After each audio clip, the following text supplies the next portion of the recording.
It's the biggest game of the year, and the Eagles and Chiefs are sure to give everyone a classic AQ. We have two of the best rosters. Let's dive a little deeper than the numbers. Let's look at some matchups to watch.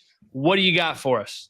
Yeah, my big matchup to watch is Trey Smith versus Jalen Carter. I think Trey Smith is incredible in the run game.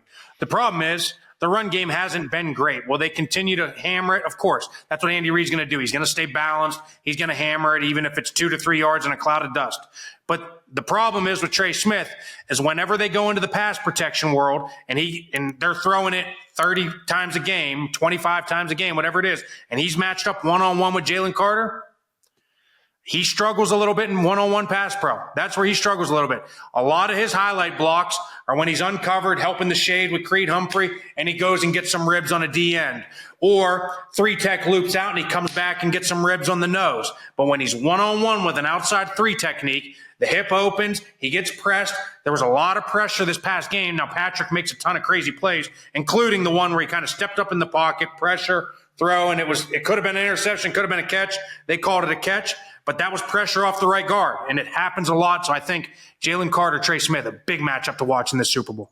I mean, can we please get Trey Smith out on a screen? Is there any guard in the league more fun to watch than like when the Chiefs throw a screen and he's out there headhunting? He's getting somebody. He's getting somebody's head or somebody's ribs.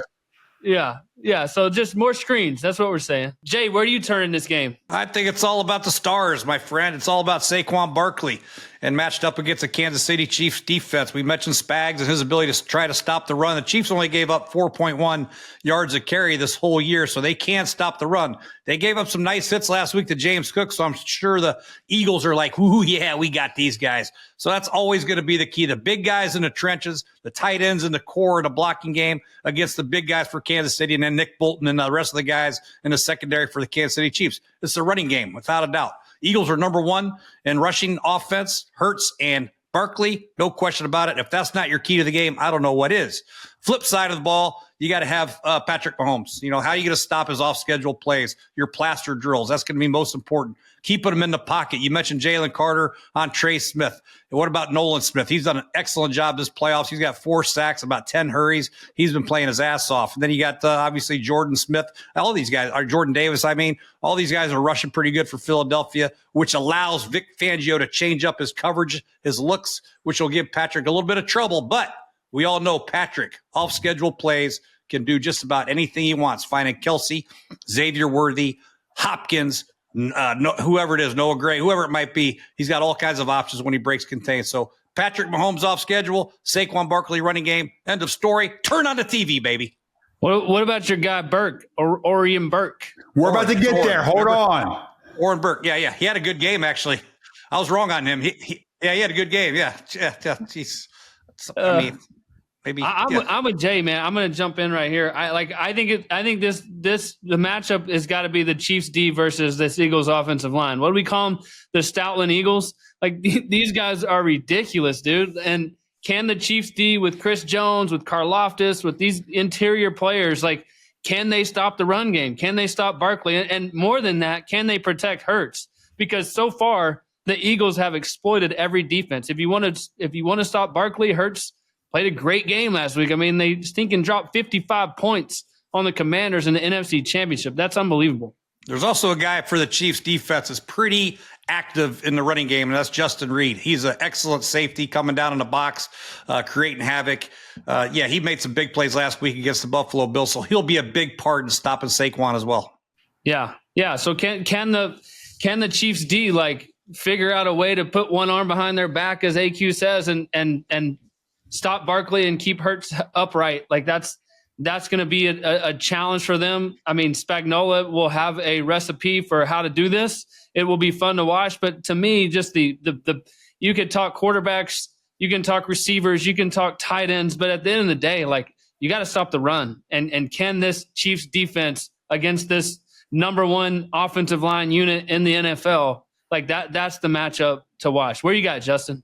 So I'm looking at, you mentioned those linebackers. The Eagles lost Nakobe Dean, who has been one of their top playmakers on defense, filling in this year. You have Zach Bond, who's Defensive Player of the Year. The Chiefs have this guy. His name's Travis Kelce. You might have heard of him. We haven't mentioned him yet. He's sitting down in zones. He's finding voids in the defense. When Patrick Mahomes is outside the pocket, having to make off-schedule plays, he finds Kelce time and time again, and he continues to make plays down the field. So I look at those young linebackers of the Eagles going against the veteran presence in Travis Kelce, and we know playoff Trav is going to show up, but can they limit him and surprisingly not let him make those run-after-catch plays? He seems to break a tackle and rumble and bumble for an extra 15 or 20 yards. He's got Swift up there cheering him on. I just feel like there is an X factor there that you gotta account for. So can the Eagles slow that guy down, because he's been Patrick's safety blanket for the last decade? 7 years. If you guys were to pick for the Chiefs, let's open this back up a little bit. Like one guy that maybe hasn't done a lot on offense to show up and have 100 yards receiving or 3 or 4 big plays in the game. Like, who do you think that would be? Hopkins, Juju Smith-Schuster? Like, if we know Travis Kelce, you got to have a plan for him. But like outside of that, for the Chiefs to win this game, who do you think it's going to be that's going to step up and make a play? They haven't had one all year. I'd have to say Pacheco has to step up, or Kareem Hunt, however they're going to use the two of them. The running game has got to get going. I know it's going to be hard with Carter and Jordan Davis in there, but they got to get it going, give some relief to Patrick Mahomes. So hopefully, for the Chiefs' sake, Pacheco has a big game. Pacheco had 5 carries for 12 yards last week. Don't see it happening from him.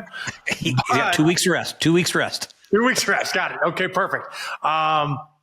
Listen, like, again, Jay nailed it. Like, they haven't had that, so they just got to find a way to win, right? Like, I don't think you're going to see this monster performance where Juju Smith-Schuster has 7 for 130, or Justin Watson all of a sudden beats someone over the top twice and has 4 catches for 91 yards. Like, I don't think that's going to happen. But what you are going to have is you're going to have time of possession. You're going to get in your 3rd and 2, or you're going to have a 4th and 2 call, and they're going to have something where they – just like they did against the Bills, they get to the line of scrimmage quick. Safety gets caught and lost in the sauce. They run a mesh route, or they run a little rollout to the fullback, and now you can't get them. That's where they win games. They win games because they're more creative. They're well coached. When they run a rub route and they got 3 guys going this way and the running back going here, they all 3 get their picks. Nobody ever misses anything. They're extremely well coached, and they're going to steal possessions because of creativity and discipline. The best app for your big game party is on your phone. That's right. You and all of your friends could be feasting on Underdog. Ride together on stats like passing yards, first TDs, interceptions, and so much more. If you or your friends haven't joined Underdog yet, what are you waiting for? Whoever signs up today using code POCKET, capital P-O-C-K-E-T, will get up to $1,000 in bonus cash when you make your first deposit. Again, that's code POCKET for up to $1,000 in bonus cash. Head to the App Store and download Underdog today. I liked how the Chiefs started the game last week with those little RPOs. They hadn't really done a whole lot of that. And then all of a sudden, Patrick Mahomes gets 2 or 3 completions for 50 yards on arc. They're always going to have a little wrinkle like that to stop. And when you look at this matchup, talked about the Chiefs and who needs to like, we don't know. But when you look at the Eagles, it's like, oh, man, you got A.J. Brown, you got Devontae Smith, you got Dallas Goedert, you got Saquon Barkley. You got a lot of guys that could show up and make a play that wouldn't be necessarily like a bold prediction. So from a matchup standpoint, I think we all touched on it. The interior, the Chiefs D versus the Eagles O-line, like what goes on in there, the time of possession, controlling the clock, not turning the ball over. But from a matchup standpoint, it certainly feels like the Eagles have like more weapons, more chances. The one thing I'd say about the Eagles too, and we're going to see how health plays out. Landon Dickerson, who's been their all-pro left guard, left the game. So seeing how his ankle and lower body's feeling. And then Cam Jurgens had a back injury. He came back in and played. It's not like if you have a herniated disc or you have, something going on with the back that it's just going to heal up in 2 weeks. Obviously, I think both guys are going to go if their body lets them. That's something to keep an eye on, because playing center, AQ, and you can speak to it, isn't like riding a bike. So if both those guys can't go, they don't have a ton of depth on the interior offensive line. So that's the one area where I would be a little bit nervous. I know they have Nick Gates, who I didn't get a chance to play with, but he's been a starting center in this league. So they have some guys there, but you're losing 2 Pro Bowlers and 2 All-Pros. That definitely could be something to keep an eye on. Yeah, it's huge. I mean, I agree 1,000%. And I don't know if you guys watched it at all, but I mean, everybody wants to give credit to Landon Dickerson, me being one of them. I think all of us being like, hey, listen, that's tough. That's tough. That's tough.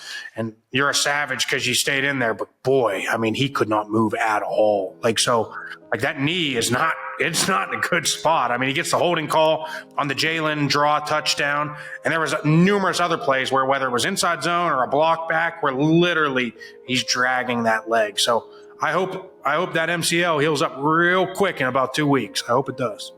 I mean, it's the Super Bowl, man. There's a lot of things you can do to get ready to play in that game. Shoot him up with something.